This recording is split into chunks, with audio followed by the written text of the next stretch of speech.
2023 elections, House of Representatives laments outcome of party primaries. House urges INEC to extend voter registration exercise by 60 days. And insecurity, House launches inquiry into numerical strength of the Nigerian army. Hello and welcome. This is You and Your Reps on the NTA. I am Victor Azu. Thank you for joining us.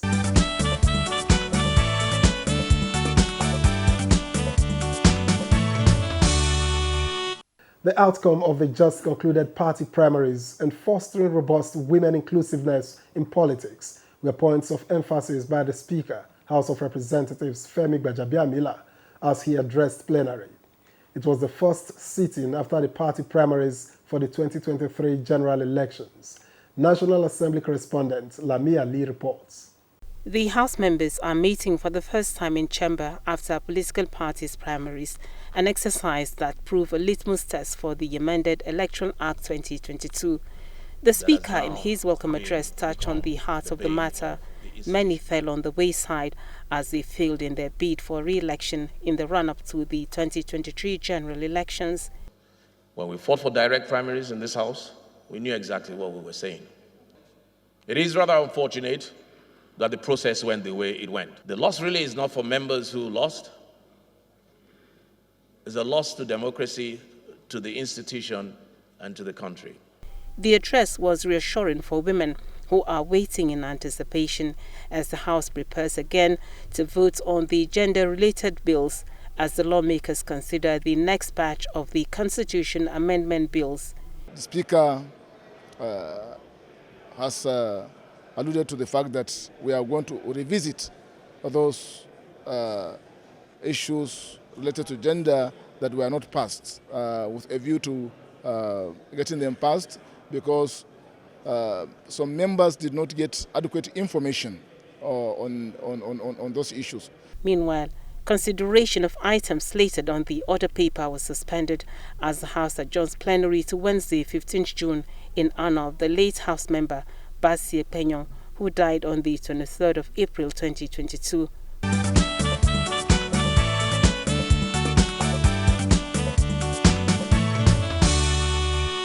The House is also asking the Independent National Electoral Commission, INEC, to extend by 60 days its June 30 deadline for suspension of the continuous voter registration exercise.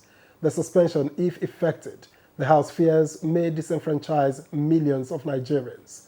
The resolution for this effect was adopted, sequel to a motion from Representative Benjamin Kalu. The motion elicited debate among lawmakers as they highlighted the consequence should INEC go ahead with the planned suspension of CVR. INEC declared that about 42% of the voters' registration recorded since the commencement of continuous voters registration on 28 June 2021 were invalid, with about 20 million unclaimed permanent voters' cards. INEC should provide more machines because what they have now, one per local government, is not just enough. There is no terminal date for you to get your driver's license. There is no terminal date for you to get your international passport. INEC should be able to explain to us, since permanent voter's card is what a card reader is going to read for somebody to vote, what challenges, what impediments, what reasons do they have to say that by 30th of June, there should not be further registration? In the absence of any extension by INEC, that we urge INEC to extend. The House resolved to engage the Commission on the matter. The amended Electoral Act provides that registration of voters shall stop not later than 90 days before any election covered by the Act. The motion from Ibrahim Makama Misau urging authorities to effect flood and erosion control measures to curb devastation to lives and property in Misau and Dambang of Bauchi State was adopted. The cultural heritage of the annual fishing festival, which is already negatively affected by the annual flooding and erosion, may be lost completely if the situation is not addressed.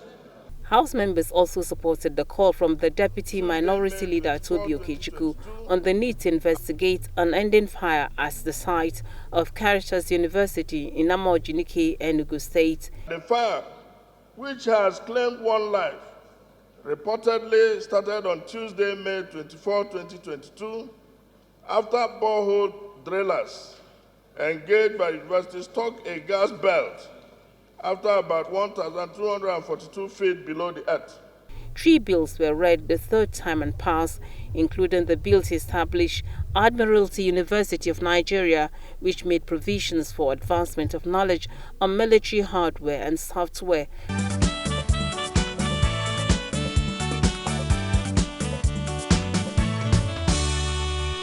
In the meantime, the House of Representatives has mandated the Committee on Army to engage authorities of the Nigerian Army to ascertain the number of recruited and trained personnel from 2017 to 2021. The adoption of this resolution is tied to the challenge of insecurity, which Representative Sergius Ogun said has overstretched the armed forces despite federal government's efforts in provision of equipment and funding.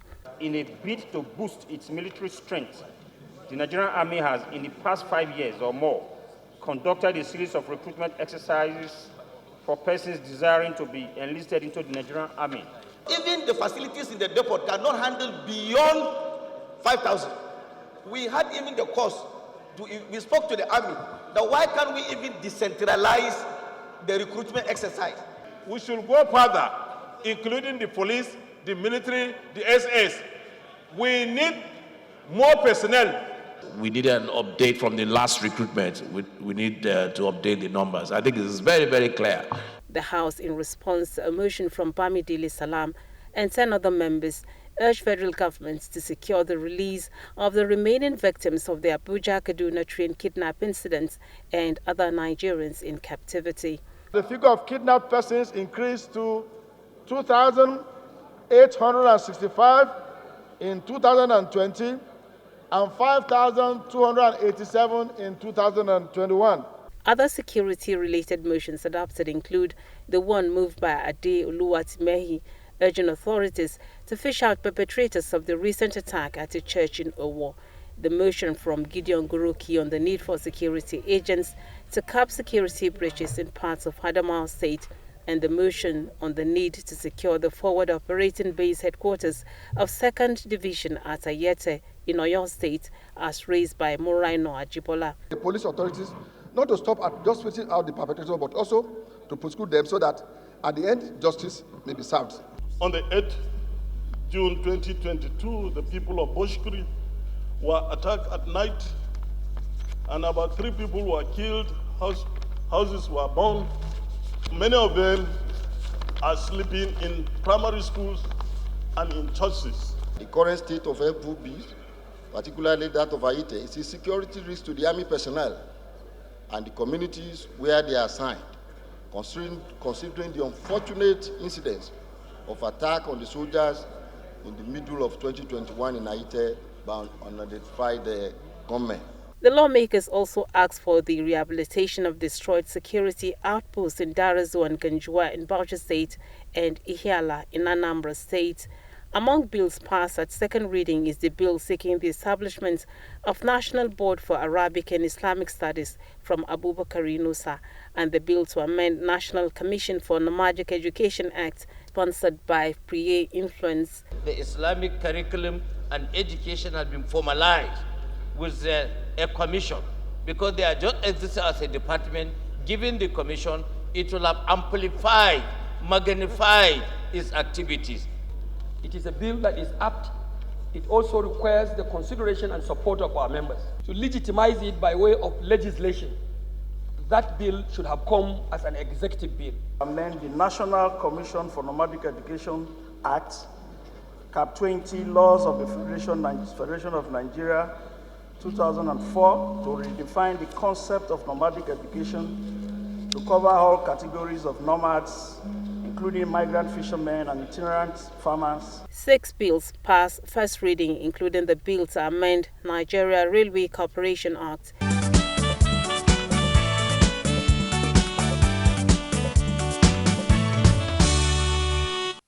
In general terms, valedictory sessions serve the purpose of bidding farewell. But how do they apply to the legislature? And what are the ramifications? We took this up with Abubakar Fulata, chairman of the House of Representatives Committee on Rules and Business. Here's what he told us.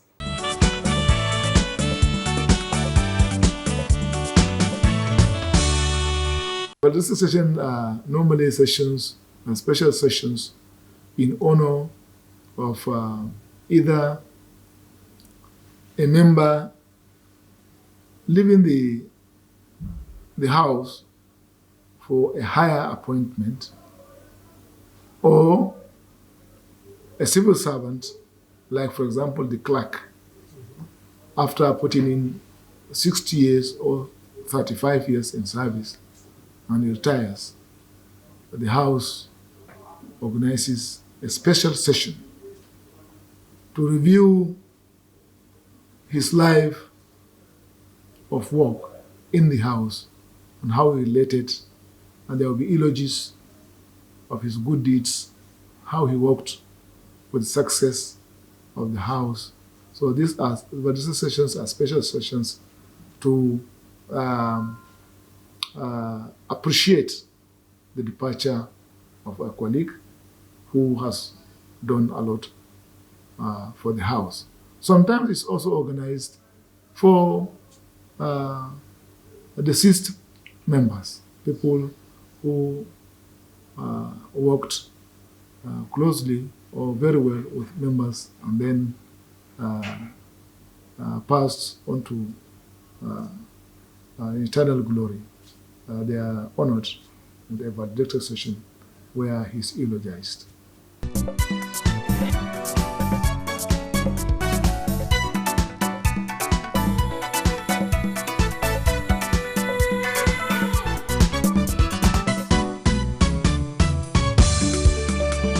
The 9th National Assembly is now into the final year of its 4-year term.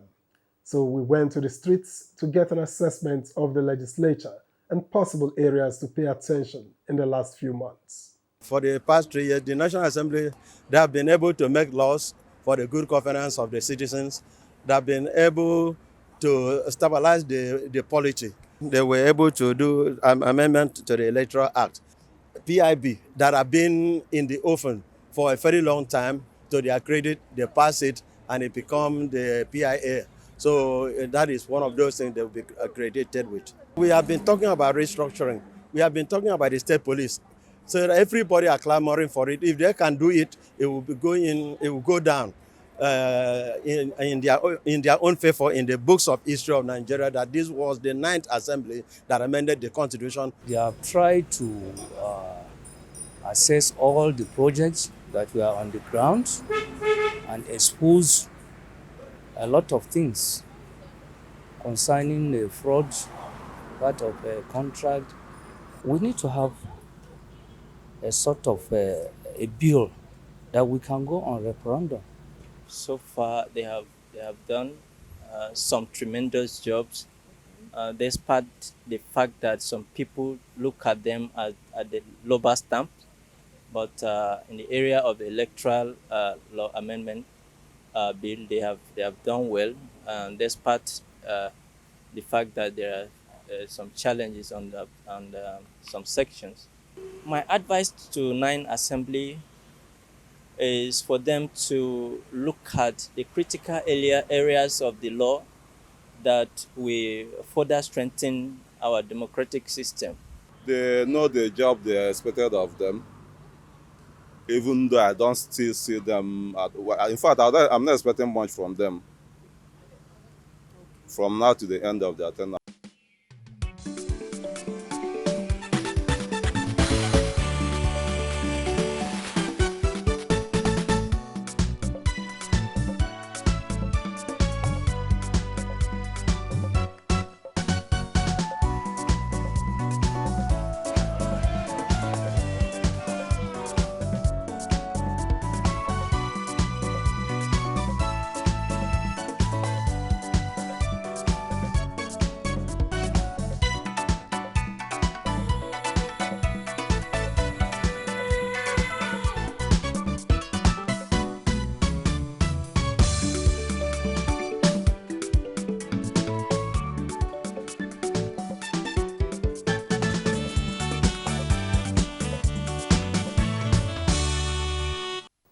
Following the outcome of party primaries and the outcry that followed at the Green Chamber, you and your reps engaged some House members on their assessment of the new Electoral Act, among other issues.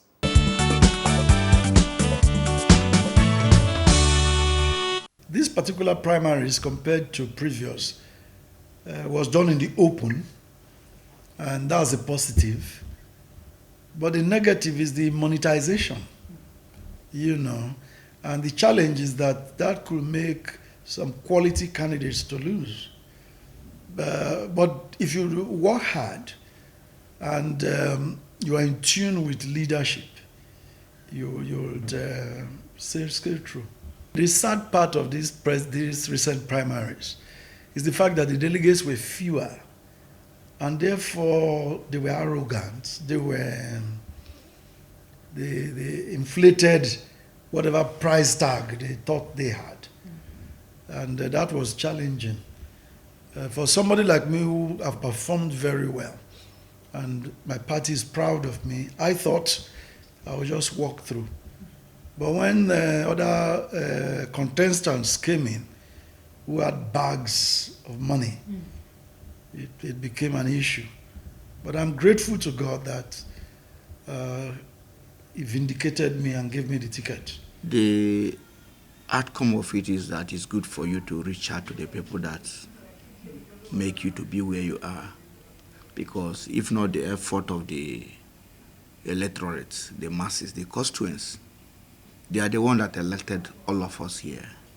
And we hold them accountability to give them the need, at least as a legislature, not that we executives, we facilitate bills, motion, and equally petition and oversight.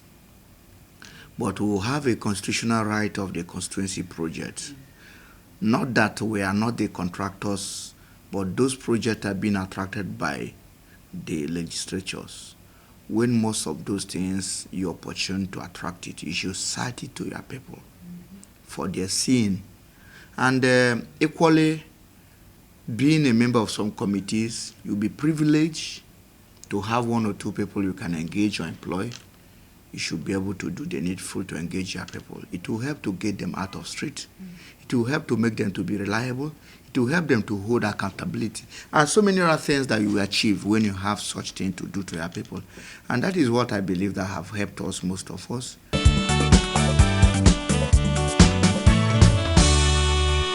For some of us, we have been romancing, as it were, the ward executives, the LG executives, because these are people who traditionally form the bulk of the delegates. And this time, they were not there. Even ourselves as lawmakers, sitting lawmakers, didn't have the opportunity to vote for ourselves. The challenge is that the few who now had it, the ad hoc delegates, they became pricey. Maybe if we had the statutory delegates in addition, perhaps we would have had a more competitive, a more reliable delegate system. When you have more masses to determine the future of electorate, it helps. For delegate, it's a few that determine the future. But when it is extended largely as it is, it will help. It is more for us to have more statutory delegates that will determine the future of the elected officers. So I really support that. Well, because that it was really close, that's why Mr. President could not ascend it. But definitely now he will ascend it before the end of his tenure.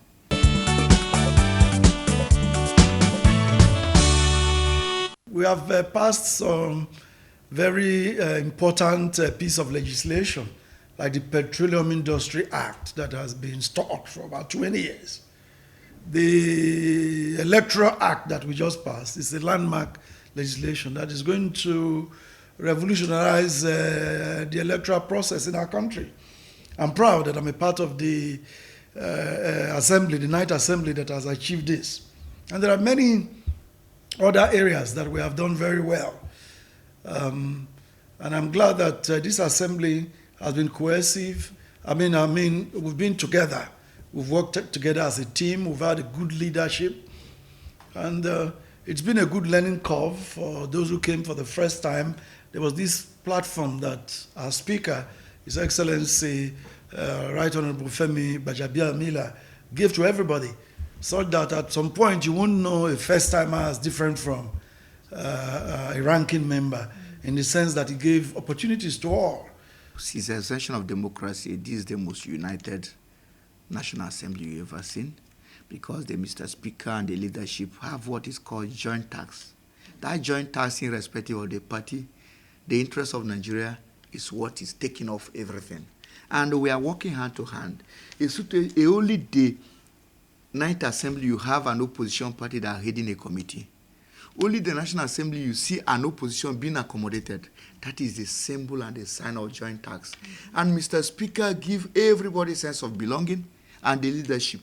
With the Deputy Speaker, they accommodate everybody. You can imagine sometimes most of us that are first time will be called to follow Speaker to a place, to follow Deputy Speaker to a place. That is the sign of the joint task. I appreciate the leadership, I appreciate everybody, and I wish them well because they are doing perfectly well. And none of the requests of the executive that have come to the chamber that have been not attended to. That is to show that the executive, the judiciary, and the legislature are working hand to hand.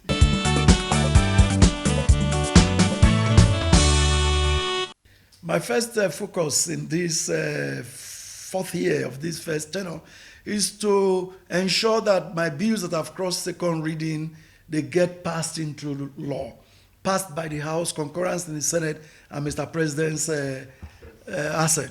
That's my goal for this year in terms of lawmaking. I'm not going to look at a new piece of legislation for first reading. No, I won't be doing that this time. Then for infrastructure, I've been able to touch about 22 of my 32 wards with classrooms, with transformers, with solar light. There's still about 10 wards that I've not touched.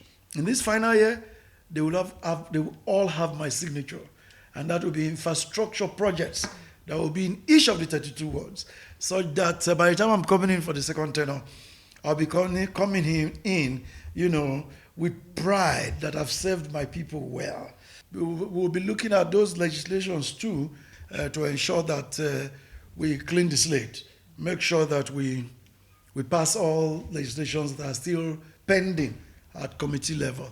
My focus is to complete most of other bills that is in pipeway, those that are concluded to make sure perfectly is done, and some of the motion and other things to conclude it and make sure that it's earned by the Ninth Assembly. So it's so many other things, and some ongoing project I have in my constituency to make sure we are urging the federal government to release the capital project so that most of all the contractors that are holding those projects will complete it. So it is a duty of most of us to make sure we don't want any abandoned project, so that the community utilize it, would make use of it. We already have already things ongoing, or things, bills and motion and oversight. So it's most of those things that we're going to focus on the committee. And if there is a request from the president, definitely we are going to attend to all those things. House is a very organized area. We have a very organized speaker and deputy speaker, and all of them are perfectly doing well. So it is our own duty to work in hand to hand with the leadership to make sure we achieve more for Nigerians.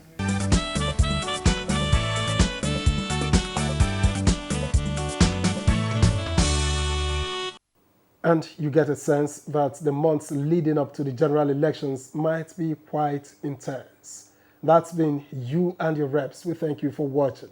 I am Victor Azu. I'll see you next time.